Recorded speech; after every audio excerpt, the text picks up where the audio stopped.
Sou pessoal, bem-vindos ao meu canal, estamos aqui de volta e o tema do vídeo de hoje é o elemento químico de número atômico 51, o antimônio. Ele está localizado no quinto período da tabela periódica e no grupo 15, ou grupo do nitrogênio. O antimônio é um elemento que é conhecido desde a antiguidade. Até mesmo no Antigo Egito, o composto sulfeto de antimônio Sb2S3 ou stibnita já era utilizado como pigmento ou até mesmo como maquiagem. E ao longo do tempo, o conhecimento sobre esse elemento foi aumentando. Depois de alguns séculos, as pessoas reconheceram o antimônio como um metal capaz de fazer também outros compostos além do sulfeto. E no século XVI, a partir dos trabalhos de Vannoccio Biringuccio e Georgios Agricola, que eram dois alquimistas, já se tinha a receita para produzir o antimônio elementar a partir dos seus compostos. Apesar de que o antimônio elementar foi descoberto na natureza também um pouco depois dessa época aí. E, enfim, o nome antimônio tem uma origem incerta, mas o símbolo Sb vem do nome latino stibium, para esse elemento que é o nome que já vem usado no latim já desde a época dos romanos. Agora, o antimônio é um semimetal com pelo menos 6 alótropos conhecidos até o presente momento, apesar de que apenas um desses alótropos seja estável. Esse alótropo estável é a forma alfa do antimônio, que é a forma metálica e quebradiça do antimônio. Essa forma ela tem uma estrutura isomórfica em relação à estrutura do alfa-arsênio, ou seja, é uma estrutura em camadas, contendo átomos de antimônio ligados de maneira covalente, e cada átomo de antimônio tem 3 vizinhos, ou seja, se você olha a estrutura por cima, ela parece uma estrutura hexagonal. Esses átomos de antimônio na mesma camada não estão todos no mesmo plano, né? Você tem um átomo de antimônio aqui, outro mais em cima, outro de novo mais embaixo, um pouco mais complicado do que a gente pensaria. E, é claro, as distâncias entre os átomos de antimônio na mesma camada são menores do que as distâncias dos átomos de antimônio entre duas camadas. Toda essa estrutura é classificada como romboédrica, de maneira mais abrangente.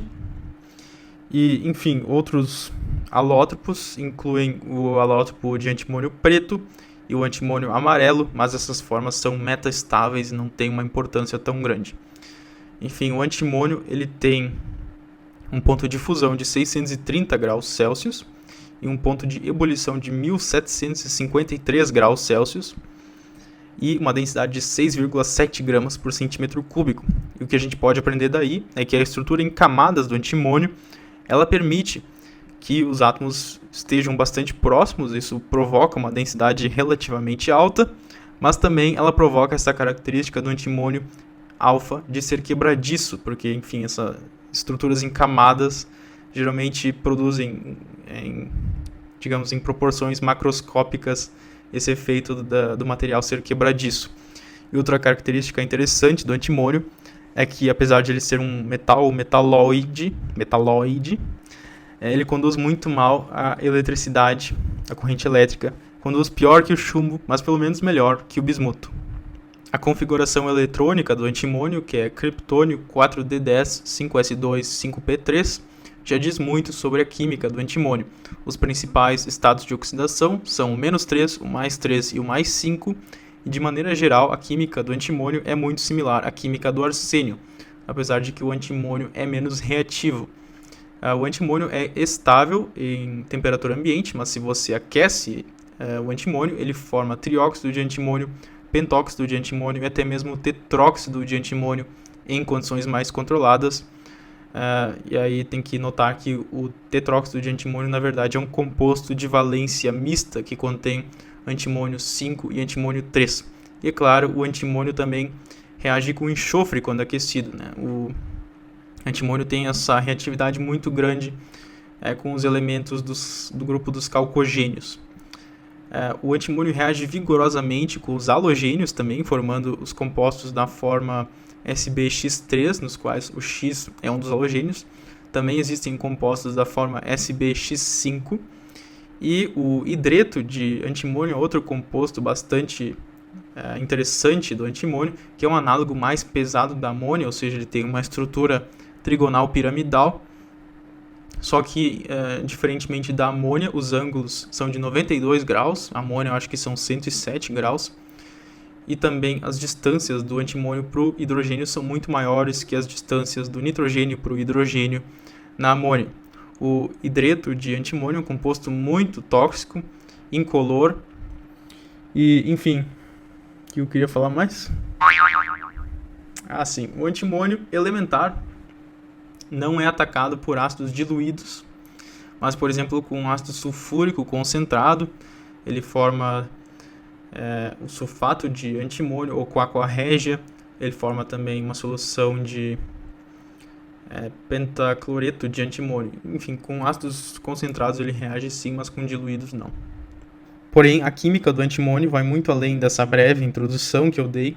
Nós temos, por exemplo, muitos compostos intermetálicos do antimônio, que geralmente são não estequiométricos e que são valorizados pelas suas estruturas complicadas. Os aletos também não são tão simples quanto parecem, eles podem ser mistos, contendo mais de um tipo de átomo de halogênio no composto, por exemplo, que SbCl3F2, isso causa umas distorções nas estruturas. O antimônio pode formar complexos com os halogênios, como Sb4F16 4-, ou SbBr6 3-. Nós também temos oxoaletos, como o SbOCl, que tem uma estrutura polimérica. E entre os complexos, naturalmente, nós não temos apenas os halogênios, como nós também temos os ligantes normais.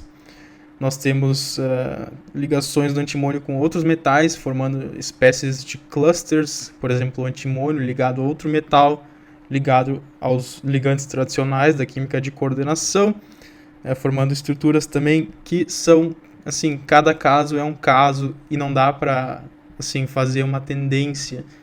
Se o antimônio fizer isso, com isso vai dar assim. É realmente muito complicado e cada caso tem que ser analisado por si só. Nós também temos uma química orgânica do antimônio, que é não tão abrangente quanto a química orgânica do arsênio, mas ainda assim é bastante significativa. Um composto bastante importante é o acetato de antimônio 3, que é utilizado como catalisador para a produção de polímeros ou poliésteres. E que mais? Muitos compostos notáveis nós também ainda temos que não tem nada a ver com isso aí. Por exemplo, nós temos o superácido, ácido fluorantimônico, que é H2FSbF6, que na verdade é o superácido mais forte que nós temos. Ele é tão forte que você não usa mais a escala de pH, você usa a função de acidez de Hammett.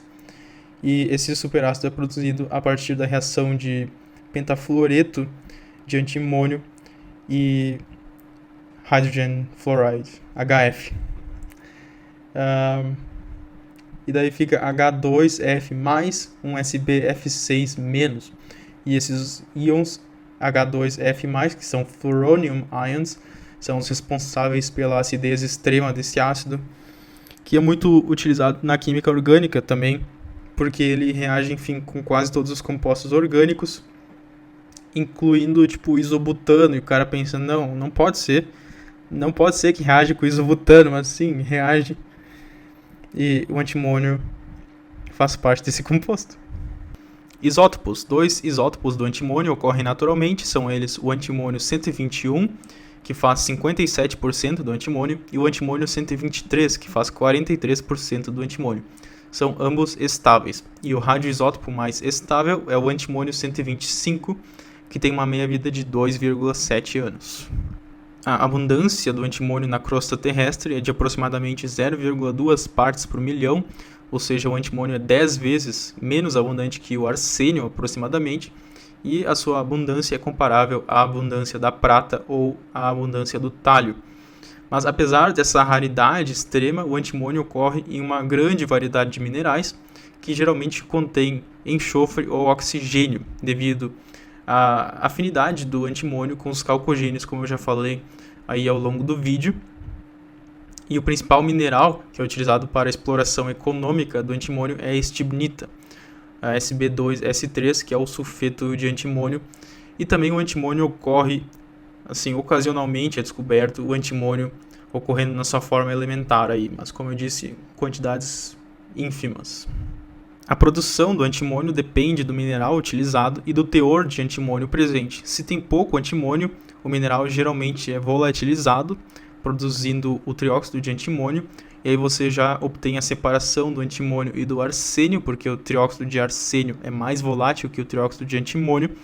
Aí você fica ali com o trióxido de antimônio e faz uma redução carbotérmica para o antimônio elementar.